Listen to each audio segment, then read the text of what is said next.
Assalamualaikum warahmatullahi wabarakatuh. Waalaikumsalam warahmatullahi wabarakatuh. Sahabat browser yang dirahmati Allah, Alhamdulillah kita masih diberikan kesempatan untuk merasakan indahnya bulan Ramadan. Bulan yang selalu dirindukan, yang setiap detiknya bernilai ibadah, dan setiap momennya penuh dengan keberkahan. Terlebih lagi, sebentar lagi kita akan memasuki 10 hari terakhir Ramadan. Tentu ini adalah hal yang kita nantikan bersama, di mana 10 hari Ramadan tersebut disebut dengan Lailatul Qadar atau malam Lailatul Qadar, malam yang lebih baik daripada 1000 bulan. Tentu ini menjadi momen yang sangat kita nantikan dan kita harapkan kehadirannya. Kembali lagi dalam browser obrolan seputar Ramadan bersama dengan saya, Arista Dewi, yang akan menemani browser pada kesempatan kali ini. Dengan tema yaitu menggapai malam 1000 bulan. Tentu saya tidak sendiri, sudah bersama dengan saya pemateri kita yaitu Ibu Siti Roisa. Assalamualaikum Bu Roisa. Waalaikumsalam. Gimana kabarnya Mbak? Alhamdulillah Bu, kabarnya baik. Bu Roisa, langsung saja ya Bu, ini kan kita sudah hampir memasuki 10 hari Ramadan terakhir. Nah Bu, 10 hari itu katanya adalah hari Lailatul Qadar. Sebenarnya Lailatul Qadar itu apa sih Bu, dan apa istimewanya malam Lailatul Qadar tersebut sampai disebut dengan malam 1000 bulan? Terima kasih Mbak Arista. Lailatul Qadar itu sesuatu adalah yang sudah sering kali kita dengar. Secara pengertiannya, Lailatul Qadar itu adalah malam di antara malam-malam di bulan Ramadan yang memiliki nilai kemuliaan dan kebaikan lebih dari 1000 bulan. Tentang Lailatul Qadar ini Mbak ya, disebutkan di dalam Al-Quran, yaitu surat Al-Qadr ayat 1 sampai 5. A'udzubillahi minasyaitonirrajim. Bismillahirrahmanirrahim. Inna anzalnahu fi lailatul qadar. Sesungguhnya kami menurunkannya Al-Quran pada Lailatul Qadar. Wa ma adraka ma Lailatul Qadar. Tahukah kamu apakah Lailatul Qadar itu? Lanjut ayat 3, Lailatul Qadri khairum min alfi syahr. Lailatul Qadr itu lebih baik dari 1000 bulan. Tanazzalul malaikatu warruhu fiha biidzni rabbihim min kulli amr. Pada malam itu turun para malaikat dan Jibril dengan izin Tuhan mereka untuk mengatur segala urusan. Salamun hiya hatta matla'il fajr. Sejahteralah malam itu sampai terbit fajar. Maka dengan ini Mbak Arista ya, di dalam surat Al-Qadr ini kemudian para ulama memberikan penafsiran, salah satunya adalah dalam tafsir Ibnu Katsir. Di sana dikatakan bahwa malam Lailatul Qadr itu turunnya Al-Quran dari Lauh Mahfud ke Baitul Izzah, yaitu langit dunia, untuk selanjutnya kemudian diturunkan kepada Nabi Muhammad SAW secara berangsur-angsur kurang lebih selama 23 tahun.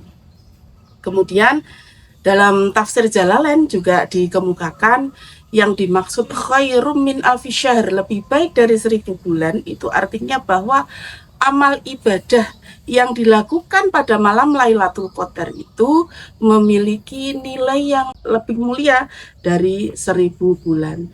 1000 bulan Barista nggih, kalau mungkin kita hitung 1000 bulan itu kalau andaikan dibuat tahun kan dibagi 12 Mbak Arista nggih. Jadi kurang lebih selama 83 tahun satu malam Mbak Arista. Bayangkan, disamakan bahkan lebih mulia dari 83 tahun. Terus kemudian di dalam tafsir Munir dijelaskan bahwa para malaikat pada malam itu turun untuk berdoa kepada Allah, memohonkan agar diberikan cahaya, diberikan kemuliaan, diberikan kebaikan kepada orang yang beribadah pada malam itu. Demikian Mbak Arista tentang Lailatul Qadar itu, sehingga kenapa akhirnya dikatakan sebagai malam 1000 bulan bahkan lebih ya. Itu Mbak Arista keterangannya. Masya Allah, malam yang luar biasa sekali ya Bu. Kita beribadah dalam satu malam, ibaratnya kita sudah beribadah sama dengan kita beribadah selama 83 tahun. Masya Allah. Nah, Bu, kalau itu tadi tentang keistimewaan malam Lailatul Qadar. Lalu di 10 hari terakhir itu kapan, Bu? Datangnya atau turunnya Lailatul Iya. Qadar sendiri? Ini Mbak Arista nggih, tentang kapan Lailatul Qadar itu turun atau terjadi sebenarnya merupakan rahasia dari Allah Subhanahu wa taala. Tidak seorang pun tahu pasnya tanggal berapa atau malam apa itu Mbak Arista nggih, tidak tahu. Akan tetapi para ulama ini berpendapat berdasarkan hadisnya Rasulullah Shallallahu alaihi wasallam, yaitu salah satunya adalah taharrau lailatal qadri fil witri minal ashril awakhiri fi Ramadan. Carilah Lailatul Qadar itu pada malam-malam ganjil di antara malam-malam 10 akhir dari Ramadan. Maka kalau biasanya di 10 akhir Ramadan itu kita banyak sekali melihat di musola-musola itu yang ada malaman itu Mbak Arista, itu juga dalam rangka ini mapak. Kalau orang Jawa mengatakan mapak Lailatul Qadar. Nah, itu termasuk salah satu ibadah yang dilakukan dalam rangka orang ini bagaimana bisa memperoleh Lailatul Qadar itu nggih. Jadi kemudian dikatakan apa hikmah kenapa Lailatul Qadar itu kok dirahasiakan begitu nggih. Jadi kenapa dirahasiakan itu supaya kita itu betul-betul mencari kemuliaan Ramadan itu dengan kesungguhan ibadah kita. Tidak hanya terfokus misalnya malam 21 atau malam 23, 25 itu tidak. Tapi keseluruhan di 10 akhir dari Ramadan itu kita betul-betul beribadah dengan ibadah-ibadah yang sesuai dengan tuntunannya Rasulullah Shallallahu alaihi wasallam. Jadi masih rahasia nggih. Iya. Tidak satu pun dari kita yang mengetahui kapan Lailatul Qadar itu. Itu Mbak Arista nggih. Berarti datangnya Lailatul Qadar itu masih rahasia atau dirahasiakan dengan tujuan agar kita itu mempersungguh ibadah kita, tidak terpaku dengan tanggalnya saja begitu ya, Bu. Betul. Terima kasih Bu Ais. Nah, ini pertanyaan ketiga Bu dari sahabat browser yang ada di rumah. Apabila waktunya itu dirahasiakan berarti apakah ada tanda-tanda kapan Lailatul Qadar tersebut hadir gitu, datang? Iya. Ini Mbak Arista nggih, sama dengan ketika kita tanya kapan hari kiamat itu datang gitu Mbak Arista nggih. Kan tidak seorang pun tahu, tidak seorang pun diberitahu oleh Allah. Bahkan Rasulullah sendiri kan juga tidak diberitahu oleh Allah Subhanahu wa taala, tapi di sana diinformasikan tentang tanda-tanda hari kiamat. Begitupun juga dengan Lailatul Qadar. Ini tanda-tanda sebagaimana disebutkan dalam Sahih Muslim, antara lain satu, udara dan suasana malam yang tenang dan damai. Kemudian pagi harinya matahari itu terbit dengan tidak menyilaukan pandangan kita.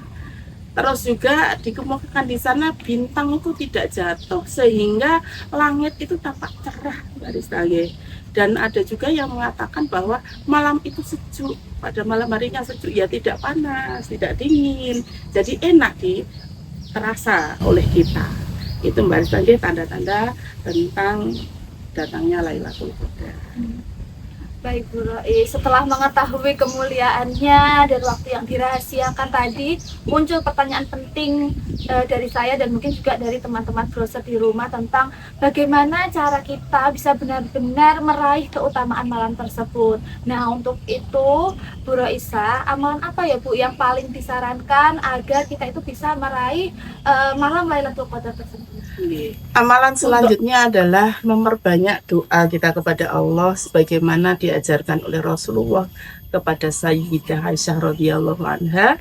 Doanya adalah kalau sendirian itu Allahumma innaka afuwwun tuhibbul afwa fa'fu anni. Itu biasanya kan untuk sendirian Mbak ya. Kalau biasanya jamaah di musola itu saya mendengar dari imamnya adalah doanya Allahumma innaka afuwun karim tuhibbul afwa wa'fu anna ya karim. Jadi begitu. Jadi doa bersama-sama yang artinya doa itu adalah ya Allah, Engkau Maha Pemaaf, menyukai pemaafan, maka maafkanlah aku. Jadi diperbanyak kita meminta maaf pada Allah Subhanahu wa taala atas dosa-dosa yang kita lakukan, karena kita menyadari Mbak Rista nggih, al-insanu mahalu khata' wan nisyan. Kemudian amal selanjutnya Mbak Rista ini adalah kita iktikaf. Iktikaf itu maksudnya adalah kita berdiam diri di masjid. Artinya berdiam diri itu ya tidak hanya menang saja, tapi diisi dengan mungkin zikir, mungkin juga membaca Al-Quran, mungkin juga berdoa dengan doa-doa khusus, dengan doa-doa yang diajarkan oleh Rasulullah. Mungkin juga kita muhasabah diri Mbak Arista. Muhasabah itu artinya adalah kita nimbang-nimbang apa yang sudah kita lakukan di dalam hidup kita itu untuk kita menyongsong nanti dalam kehidupan yang abadi nanti di akhirat. Apa yang perlu kita tambah amalan kita, apa yang harus kita hindari dari kehidupan kita ini yang tidak benar Mbak Arista, karena semuanya kembali kepada kita. Terus mungkin ini yang juga sering kita lihat di musola-musola di masjid kita adalah maleman Mbak, ada maleman ya. Iya, ada Ya, Bu. biasanya kalau di rumah jenengan itu bagaimana Mbak maleman? Iya, Bawa dia bawa takir gitu bawa ya, makan, nggih, nggih. bawa makan, bawa takir nanti di sana didoai, kemudian kembali lagi kepada yang membawa dengan ini kayak semacam tukar gitu ya, tidak Nggih. mesti kita mendapatkan milik kita sendiri, tidak mesti. Itu dalam rangka adalah memperbanyak sedekah, Mbak nggih. Itu mungkin amalan-amalan apa yang kita lakukan agar kita itu mendapatkan kemuliaan di bulan atau di malam Lailatul Qadar. Ya Allah, ya. Pembahasan yang luar biasa sekali Bu Roisa. Terima kasih atas waktunya bisa berbagi dengan kami semua di sini dan juga Sama-sama. kepada sahabat Browser di rumah. Terima banyak ya Bu Roisa. Sama-sama Mbak Rista. Sahabat Browser, malam Lailatul Qadar adalah malam yang tidak boleh untuk kita sia-siakan.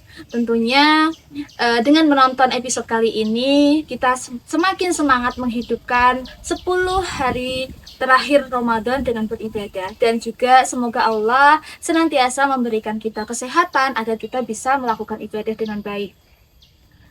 Terima kasih sudah setia mendengarkan obrolan seputar Ramadan kali ini. Jangan lupa untuk terus mengikuti episode-episode selanjutnya selama bulan Ramadan, tentunya hanya di MTSN 2 Trenggalek Channel. Jangan lupa like, komen, dan juga subscribe. Saya pamit undur diri. Wassalamualaikum warahmatullahi wabarakatuh. Waalaikumsalam warahmatullahi wabarakatuh.